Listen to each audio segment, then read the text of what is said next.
नमस्कार, स्वागत है आपका आपके अपने चैनल उज्ज्वल जीके में। मैं हूं सीमा तेजस। आज हम पढ़ने जा रहे हैं राजस्थान का एकीकरण और ये टॉपिक जो है सेकंड ग्रेड टीचर एग्ज़ाम से संबंधित है। पेपर फर्स्ट कवर कर रहे हैं हम सेकंड ग्रेड टीचर एग्ज़ाम का, जिसके अंतर्गत आज की क्लास है हमारी 19वीं। इससे पहले 18 क्लासेस हम देख चुके हैं। 17वीं और 18वीं क्लास जो थी वो राजस्थान की कुल देवियों से संबंधित थी। अगर आप सेकंड ग्रेड टीचर एग्जाम की तैयारी कर रहे हैं तो आप उज्ज्वल जीके को सब्सक्राइब कर लें, पास के बेल आइकन को प्रेस कर लें ताकि आपको सेकंड ग्रेड की सभी वीडियोस जो हैं वो प्राप्त हो जाएं समय पर। अगर आप पहले की सारी वीडियोस देखना चाहते हैं तो आप उज्ज्वल जीके की प्लेलिस्ट में जाकर देख सकते हैं। तो चलिए पढ़ना शुरू करते हैं। आज का हमारा पहला प्रश्न है, भारत संघ में अधिमिलन पत्र पर हस्ताक्षर करने वाले राजस्थान के प्रथम शासक कौन थे? तो भारत संघ में अधिमिलन पत्र पर हस्ताक्षर करने वाले राजस्थान के जो प्रथम शासक थे उनका नाम था बीकानेर के शार्दुल सिंह प्रथम। इन्होंने भारत संघ में सबसे पहली बार हस्ताक्षर किए थे अधिमिलन पत्र पर, बीकानेर के शार्दुल सिंह प्रथम ने। नेक्स्ट है, 5 जनवरी 1949 को भारत सरकार ने सिरोही का शासन प्रबंध किस सरकार को सौंपा था? तो 5 जनवरी 1949 को भारत सरकार ने सिरोही का शासन प्रबंध बंबई सरकार को सौंपा था। नेक्स्ट है, किस समाचार पत्र ने 26 मई 1948 को जोधपुर के राजा के पाकिस्तान में मिलने के इरादों के बारे में लिखा था? तो रियासती नाम का जो समाचार पत्र था, इन्होंने जोधपुर के जो शासक थे हनुमंत सिंह, इनके बारे में लिखा था 26 मई 1948 को कि ये राजा जो हैं ये पाकिस्तान में मिलना चाहते हैं। रियासती नामक जो समाचार पत्र था ये 1945 में शुरू किया गया था। किसके द्वारा? सुमनेश जोशी के द्वारा। सुमनेश जोशी के द्वारा। मेवाड़ के महाराणा भूपाल सिंह किस वर्ष राजस्थान के महाराज प्रमुख बने थे? तो चौथा चरण था जब 1949 का, उस समय महाराणा भूपाल सिंह जो है राजस्थान के महाराज प्रमुख बने थे। देसी राज्यों को आत्मनिर्णय का अधिकार कब प्राप्त हुआ था? तो भारतीय स्वतंत्रता अधिनियम के द्वारा देसी राज्यों को आत्मनिर्णय का अधिकार जो है वो प्राप्त हुआ था। 1 नवंबर 1956 से पहले राज्य के प्रमुख कहे जाते थे। तो 1 नवंबर 1956 से पहले जो राज्य के प्रमुख थे वो राज प्रमुख कहे जाते थे। राजस्थान की किस रियासत को पंडित जवाहरलाल नेहरू ने विश्व का 8वां आश्चर्य कहा था? तो जैसलमेर जो रियासत थी, इसे पंडित जवाहरलाल नेहरू ने विश्व का 8वां आश्चर्य कहा था। 18 मार्च 1948 को मत्स्य संघ का उद्घाटन कहाँ पर हुआ था? तो मत्स्य संघ का जो उद्घाटन हुआ था वो भरतपुर दुर्ग में हुआ था 18 मार्च 1948 को। विलय पत्र पर हस्ताक्षर करते समय किसने कहा कि मैं अपने डेथ वारंट पर हस्ताक्षर कर रहा हूं? महारावल चंद्रवीर सिंह जो बांसवाड़ा के महाराजा थे, इन्होंने कहा था विलय पत्र पर हस्ताक्षर करते समय कि मैं अपने डेथ वारंट पर हस्ताक्षर कर रहा हूं। किस वर्ष, किस माह व किस तिथि को अजमेर का विलय राजस्थान में हुआ? 1 नवंबर 1956 को। किस राज्य के शासक को राजस्थान संघ का राज प्रमुख बनाया गया था? तो कोटा के जो भीम सिंह थे, कोटा के शासक भीम सिंह, इन्हें राजस्थान संघ का राज प्रमुख बनाया गया था। राजस्थान के एकीकरण का श्रेय किसे दिया जाता है? तो राजस्थान के एकीकरण का श्रेय जो है वो सरदार वल्लभ भाई पटेल को दिया जाता है। राजस्थान निर्माण के द्वितीय चरण क्या कहलाता है? राजस्थान संघ कहलाता है। तो राजस्थान निर्माण के द्वितीय चरण राजस्थान संघ की जो राजधानी थी वो किसे बनाया गया था? राजधानी बनाया गया था कोटा को। राजस्थान की सबसे प्राचीन रियासत कौन सी है? राजस्थान की सबसे प्राचीन रियासत है मेवाड़। राजस्थान की सबसे राजस्थान की सबसे प्राचीन रियासत मेवाड़ थी और सबसे नवीन रियासत थी झालावाड़। 18 अप्रैल 1948 को संयुक्त राजस्थान का उद्घाटन किसने किया?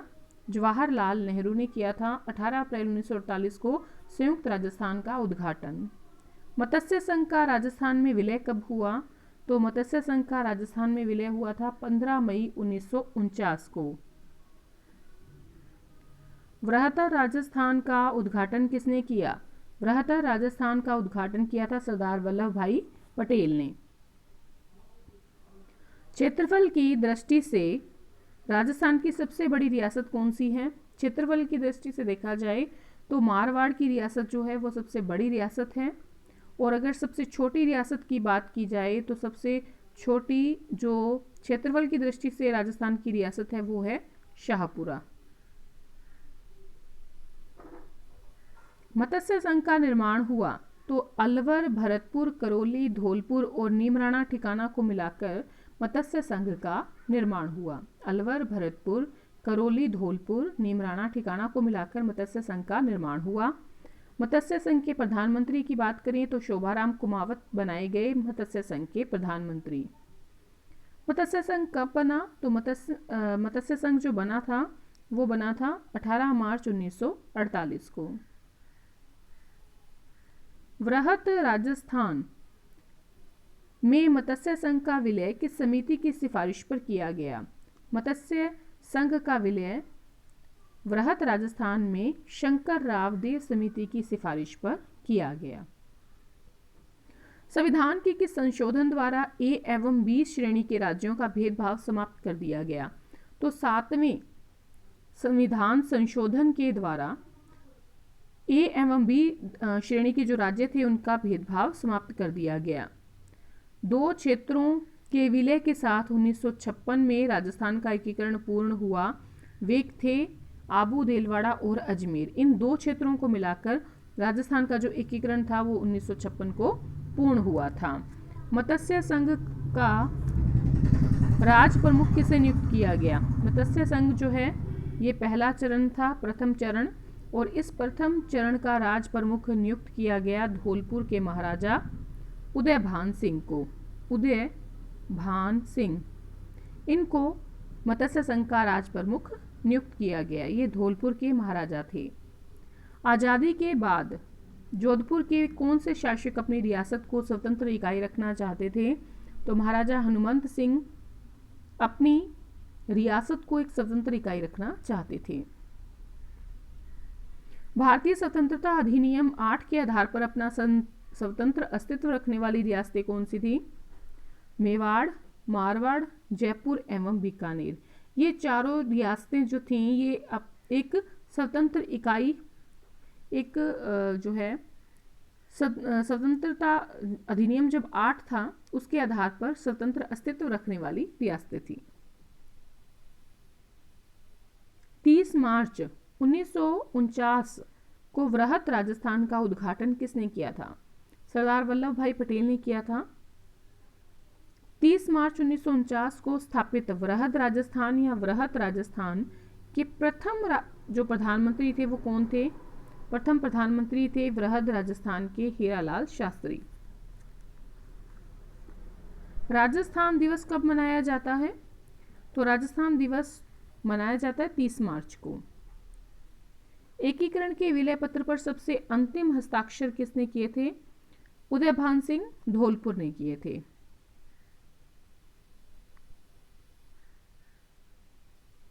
कितने चरणों में सिरोही का राजस्थान में विलय हुआ? तो 2 चरणों में सिरोही का विलय हुआ राजस्थान में। और अगर बात करें किसके द्वारा किया गया, मतलब योगदान किसका था, तो गोकुल भाई भट्ट का योगदान था। सिरोही को राजस्थान में विलय करने के जो चरण थे इनमें गोकुल भाई भट्ट का योगदान था। माउंट आबू को राजस्थान राज्य में औपचारिक रूप से कब एकीकृत किया गया? 1956 में।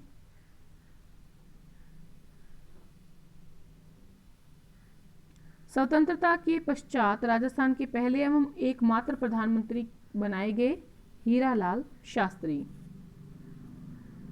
राजस्थान निर्माण के प्रथम चरण यानी कि मत्स्य संघ तो मत्स्य संघ का जो नाम रखने का सुझाव दिया था वो किसने दिया था? के.एम. मुंशी ने दिया था।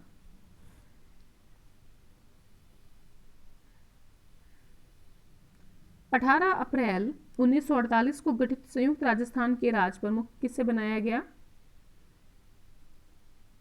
उदयपुर के महाराणा भूपाल सिंह को। राजस्थान निर्माण के पहले चरण में मत्स्य संघ नाम 18 अप्रैल 1948 को गठित संयुक्त राजस्थान के राज प्रमुख के रूप में उदयपुर के महाराणा भूपाल सिंह को राज प्रमुख के पद पर नियुक्त किया गया। सिरोही का राजस्थान संघ में विलय कितने चरणों में हुआ? तो 2 चरणों में विलय हुआ। ठीक है, कौन कौन से चरण थे? छठा चरण था और एक 7वां चरण था। इन दोनों में विलय हुआ था सिरोही का राजस्थान संघ में। अजमेर मेरवाड़ा का राजस्थान में कब विलय हुआ? 1 नवंबर 1956 को। राजस्थान के एकीकरण की प्रक्रिया में सर्वप्रथम गठित होने वाली इकाई थी, सबसे पहले मत्स्य संघ जो है ये गठित हुई थी। राजस्थान के एकीकरण की प्रक्रिया में सबसे पहले गठित इकाई मत्स्य संघ थी। एकीकरण के समय राजस्थान की स्थिति क्या थी? एकीकरण के समय 19 रियासतें थीं, 3 ठिकाने थे और एक चीफ कमिश्नर द्वारा प्रशासित प्रदेश था अजमेर मेरवाड़ा। राजस्थान निर्माण के द्वितीय चरण यानी पूर्वी राजस्थान की राजधानी किससे बनाया गया? दूसरा चरण क्या कहलाता है? पूर्वी राजस्थान। तो पूर्वी राजस्थान की राजधानी बनाया गया कोटा को। एकीकरण के विलय पत्र पर सबसे पहले किसने हस्ताक्षर किए थे? शार्दुल सिंह बीकानेर ने हस्ताक्षर किए थे सबसे पहले। जयपुर को राजस्थान की राजधानी किस समिति की सिफारिश पर बनाया गया? सत्यनारायण राव समिति की सिफारिश पर जयपुर को राजस्थान की राजधानी बनाया गया। किसने माउंट आबू के राजस्थान विलय में महत्वपूर्ण योगदान दिया? तो जयपुर को राजस्थान की जो है जयपुर जो था उसको राजस्थान की राजधानी जो है सत्यनारायण राव समिति के द्वारा बनाया गया था। और माउंट आबू के राजस्थान विलय में महत्वपूर्ण योगदान किसका था? गोकुल भाई भट्ट का। जो सिरोही था उसके 2 चरणों में विलय हुआ था और दोनों चरणों में गोकुल भाई भट्ट जो थे इनका योगदान था। नेक्स्ट है संयुक्त राजस्थान, जो राजस्थान संघ में मेवाड़ के विलय से अस्तित्व में आया था, का उद्घाटन किसने किया था? उद्घाटन किया था जवाहरलाल नेहरू ने। ठीक है, और इसमें उदयपुर को मिलाया गया था। और ये कौन सा चरण था? संयुक्त राजस्थान, ये तीसरा चरण था राजस्थान निर्माण में। स्वतंत्रता प्राप्ति के समय राजस्थान में क्षेत्रफल की दृष्टि से सबसे बड़ी रियासत कौन सी थी? क्षेत्रफल की दृष्टि से सबसे बड़ी रियासत थी मारवाड़। और मारवाड़ में कौन कौन से आते थे? शामिल थे जोधपुर जिला यानी कि जोधपुर रियासत, बीकानेर, जैसलमेर और बाड़मेर। ये चारों रियासतें थी, चारों जो हैं जिले शामिल थे किसमें? मारवाड़ रियासत में। राजस्थान का एकीकरण कब पूरा हुआ? 1 नवंबर 1956 को। मत्स्य संघ की राजधानी बनाया गया अलवर को। राजस्थान के नवगठित जिले प्रतापगढ़ का गठन किन जिलों के क्षेत्रों से किया गया है? तो प्रतापगढ़ जब बनाया गया है तो उसमें बांसवाड़ा, उदयपुर और चित्तौड़गढ़ के क्षेत्र लिए गए हैं।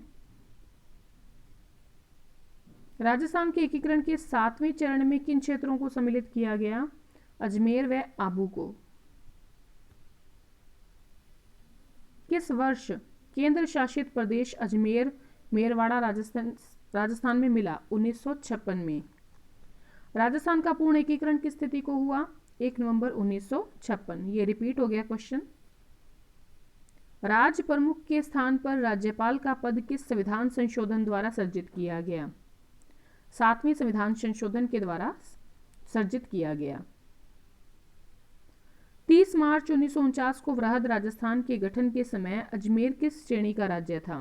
तो सी श्रेणी का राज्य था अजमेर। राजस्थान के प्रथम राज्यपाल थे सरदार गुरुमुख निहाल सिंह। राजस्थान के प्रथम और एकमात्र महाराज थे महाराणा भूपाल। महाराज प्रमुख आएगा यहाँ पर। महाराज प्रमुख कौन थे? तो महाराणा भूपाल सिंह उदयपुर। राजस्थान का 33वां जिला कौन सा है? प्रतापगढ़। अजमेर मेरवाड़ा के प्रथम व एकमात्र मुख्यमंत्री हरिभाऊ उपाध्याय। राजस्थान एकीकरण का पहला चरण हुआ 18 मार्च 1948 को। रियासती विभाग की स्थापना कब हुई थी? 5 जुलाई 1947 को। राजस्थान के प्रथम एवं एकमात्र राजप्रमुख कौन थे? महाराजा सवाई मानसिंह। राजस्थान के पुनर्गठन के बाद राजस्थान में कुल जिले कितने थे? 26। 1/11/1956 तक।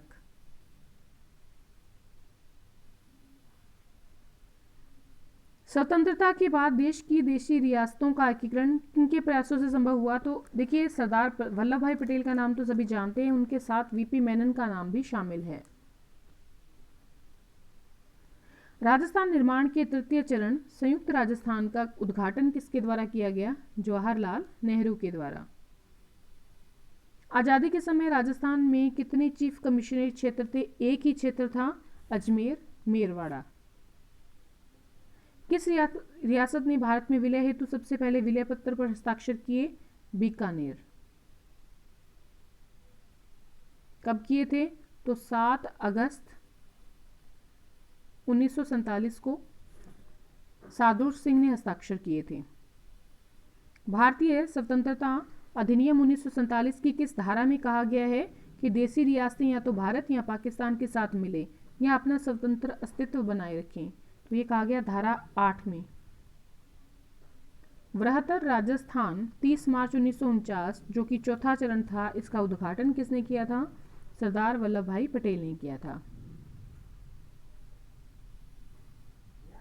18 अप्रैल 1948 को गठित संयुक्त राजस्थान जो कि तीसरा चरण था, इसके राजप्रमुख बनाया गया उदयपुर के महाराणा भूपाल सिंह को। ये संयुक्त राजस्थान के राजप्रमुख बने थे 18 अप्रैल 1948 को। किस राज्य के शासक को राजस्थान संघ द्वारा, राजस्थान संघ यानी कि दूसरा चरण क्या कहलाता है? राजस्थान संघ। तो इनके राजप्रमुख बनाया गया। कब बनाया गया? 25 मार्च 1948 को। कोटा के भीम सिंह को राजप्रमुख बनाया गया था। और देखिए, कोटा को राजधानी बनाया गया इस चरण के अंतर्गत। नेक्स्ट है, मत्स्य संघ का कौन सा राज्य जनता के बहुमत के आधार पर उत्तर प्रदेश के साथ विलीनीकरण के लिए तैयार था? धौलपुर तैयार था।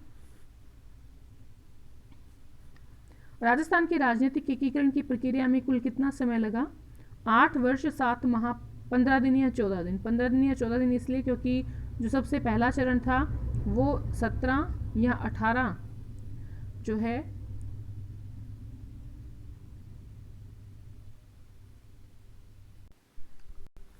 17 या 18 मार्च जो है डेट बनती है, इसीलिए 14 या आपके 15 दिन का समय इसमें दिया गया है। ठीक है,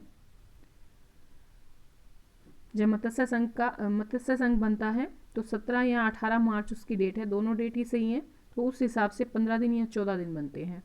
तो राजस्थान के एकीकरण की प्रक्रिया के समय मत्स्य संघ की वार्षिक आय कितनी थी? तो मत्स्य संघ जो है इसकी वार्षिक आय थी 184 लाख रुपए। टोडगढ़ को राजस्थान में कब सम्मिलित किया गया था?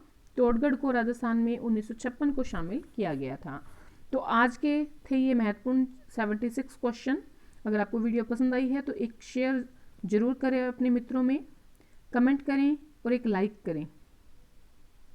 आज के लिए इतना ही। अंत तक बने रहने के लिए बहुत बहुत शुक्रिया।